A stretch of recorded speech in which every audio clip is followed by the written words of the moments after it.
Hey guys, Blake here, aka Real Nerdy Dude. So today I'm in our speaker room, and I want to educate you guys on the difference in house audio engineering and how we engineer house audio systems and the different ways that you can save money with those systems. So first and foremost, what is house audio? Okay, or what is multi-room or multi-zone audio? So multi-room or multi-zone audio is where you have speakers throughout the home or business that can either play the same thing or that can play things either independently, different sources, or they can play different volume levels. Now, the engineering and the system design that goes into this is very complicated, very complex, based on what you're needing. So in my mind, there's three types of ways that you can engineer and design a multi-zone or house audio system. You can do one zone, which means that they're all going to play the same thing. They're all going to be at the same volume level, and you're going to control it from one interface, or you can do a mixture of those three different things. So guys, in designing house audio systems, the easiest and the most economical way to do it is a speaker selector and an amplifier. What is that? So the amplifier is what we use to power the speakers. The speaker selector is what we use to be able to hook up multiple rooms of speakers to one device.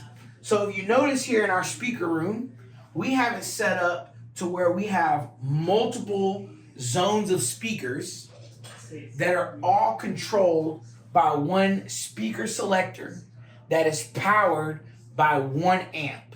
What does this do? It allows us the ability to select what speakers we want to play in each room without having to spend money on a fancy app interface or a control system.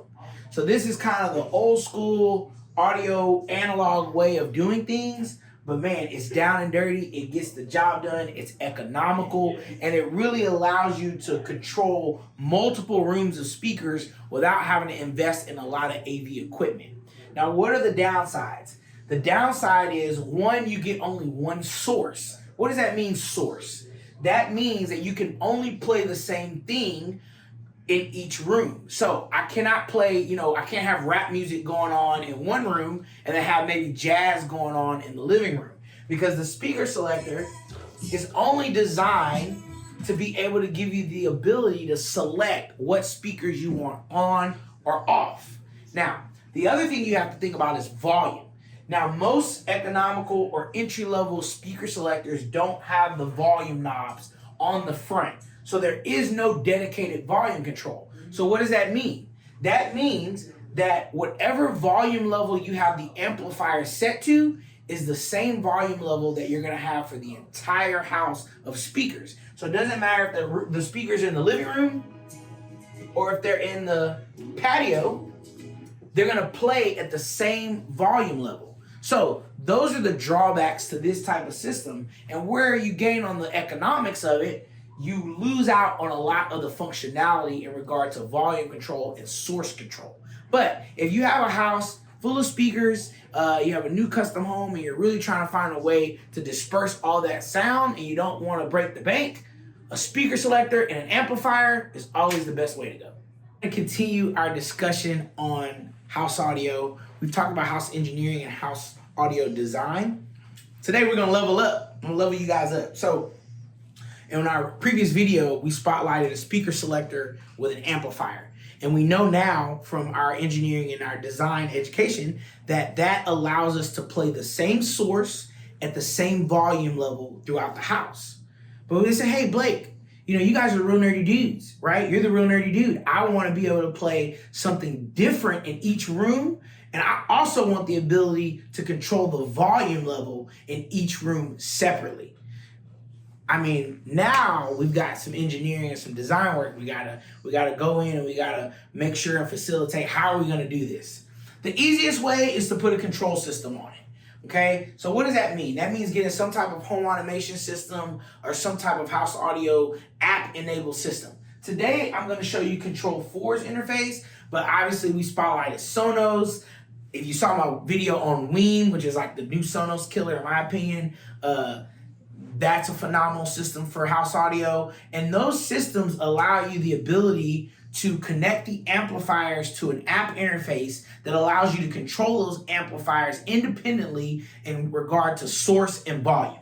So let's look at Control4's interface. So at the top, you'll see that we can select what room we have. So here, we're in the lounge, in our speaker lounge. And so if I was to hit that button, we have it locked down obviously, but if you were to hit that button and you were in your house, we would have every room that you have speakers labeled. So you can essentially select what room you want to control. It's a little different from a speaker selector, and I'll show you again. Whereas a speaker selector, we can label each button, but each button is represented by a different room of speakers. Whereas on a control system or an application, everything's done digitally. So I can select the button, and every interface is a little different, but I can select the button and tell the system what room I want to control, right? So here we're in our speaker lounge, and as you see, we have a lot of different transports, but the main transports I want to focus on is the source and the volume. So this is what you don't get from a speaker selector and a amplifier. With a digital system or with an app-enabled system or a home automation or control system, I get the ability to select not only the room, like a speaker selector, but I also get the ability to change the volume and what I'm playing, the source, in each room independently. Now, I'm gonna give you guys some tips and tricks on how not to spend a bunch of money if you want a control system and how to build like a hybrid system. But for this video, I want you guys just to focus on the difference of a speaker selector and amplifier versus a control or an app-enabled house audio system. So we spotlighted the most economical and really the easiest way in our previous video, which is a speaker selector and an amplifier.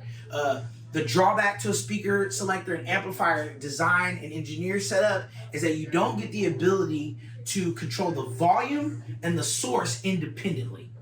I also spotlighted using a control system or an app-enabled system, and what that gives you the ability to do is not only control each zone or where the speakers are, but it also gives you the ability to change the volume level as well as what you're playing, the source, independently, which you do not get with your speaker selector setup.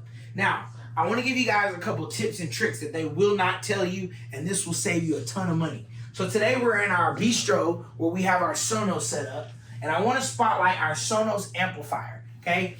We also have our Weem amplifier, which they're basically direct competitors, but what I want to spotlight is that these are both app-enabled systems. Now, what Sonos will tell you is that they want you to have an amp for every zone of speakers. What does that mean? That means that if I have a patio, a kitchen, and a living room, that's 3 zones of audio, they would have you believe that you need 3 amplifiers.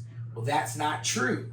That is only true if you want independent source and independent volume control in each zone. But you say, hey, but Blake, what about if I mix the speaker selector setup, but I wanted the ability to control it from my app or from my home automation system, but I don't really want to spend all that money? I would say, great, I got a marriage between the two. What you can do is you actually can put a speaker selector on an app-enabled system. And what that does is it gives you the ability to have the actual app or the control environment on your phone or your smart device, but you still lose the ability of the independent volume and source control. Today I'm in our Savant room. Savant is another home automation system. And so what you guys have seen thus far is you've seen a speaker selector and amp setup.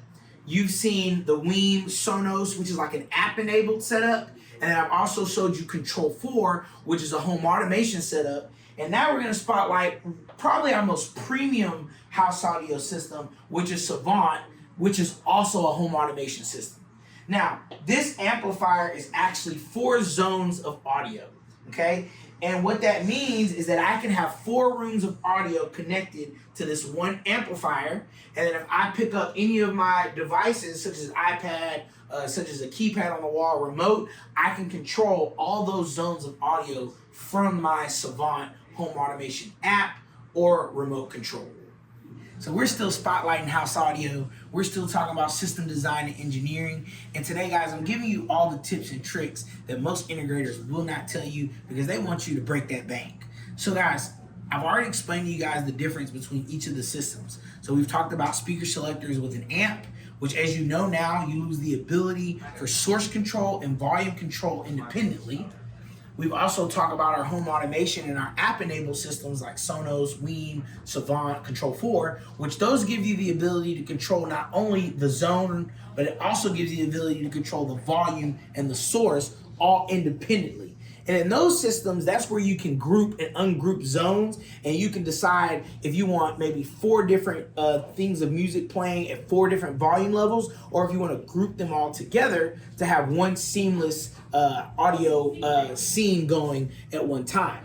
Now, I get a lot of customers that when they see the quotes for what it takes to have 4, 5, 6, 7, 8 zones of audio, they go crazy. It blows their minds, right? Because it gets very expensive as you add audio zones that you want to control independently. So let me give you my surefire way to set up your home, whether it's a starter home or a big custom home, that's going to save you big bucks, okay?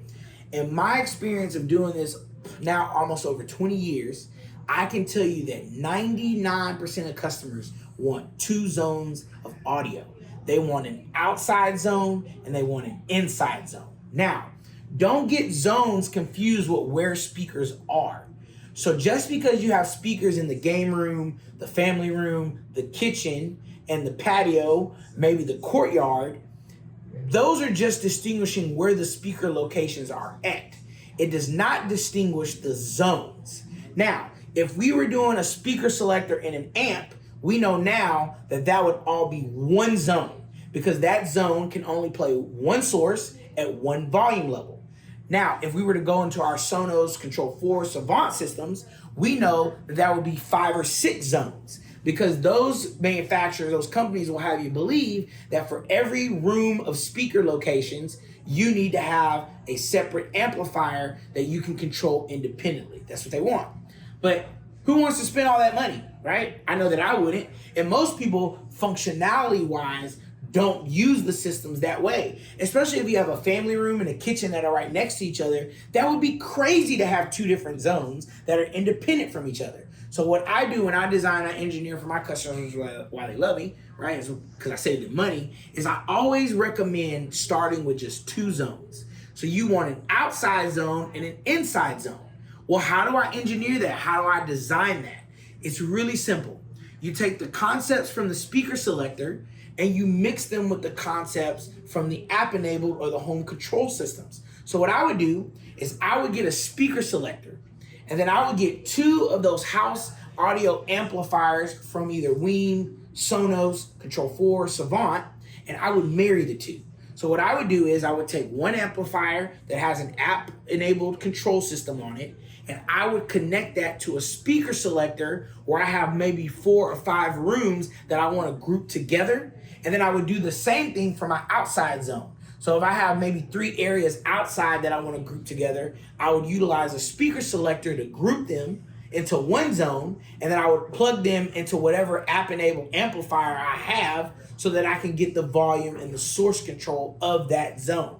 So what does that look like?